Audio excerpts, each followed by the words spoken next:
bàgg ci kër gii yore mbirum courant bi ñu baree nga ci def dugal yu jéggi dayo te ñu ca bari waroon koy tere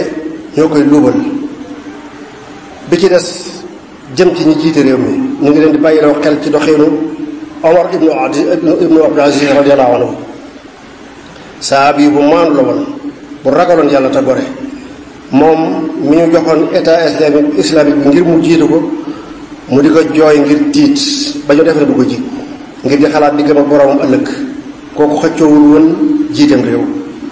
te ba ñu ko joxee état ba saytu na alali réew ma sàmm ko ba réew ma mujj na kenn mënatu faa lekk asaka silmaxasa ñu dul gis mu wutal leen ñu leen di saytu école yi ñuy jàng kenn du fay dara te maandu ak sàmm alali réew mi képp moo tax mu mën loolu ñu ngi koy fàttali ñu jiite réew mi te bu leen nangu nag yéen kenn ku leen di xoqatal ak di leen di santaas réew mu ñu yor juróom benn fukki at lu ca bari lëj kenn mën koo lijjanti ci weer def leen li ngeen man te wéeru ci yàlla seen borom kenn tegu leen fi yàlla sunu borom moo leen fi teg te xam ngeen ci dara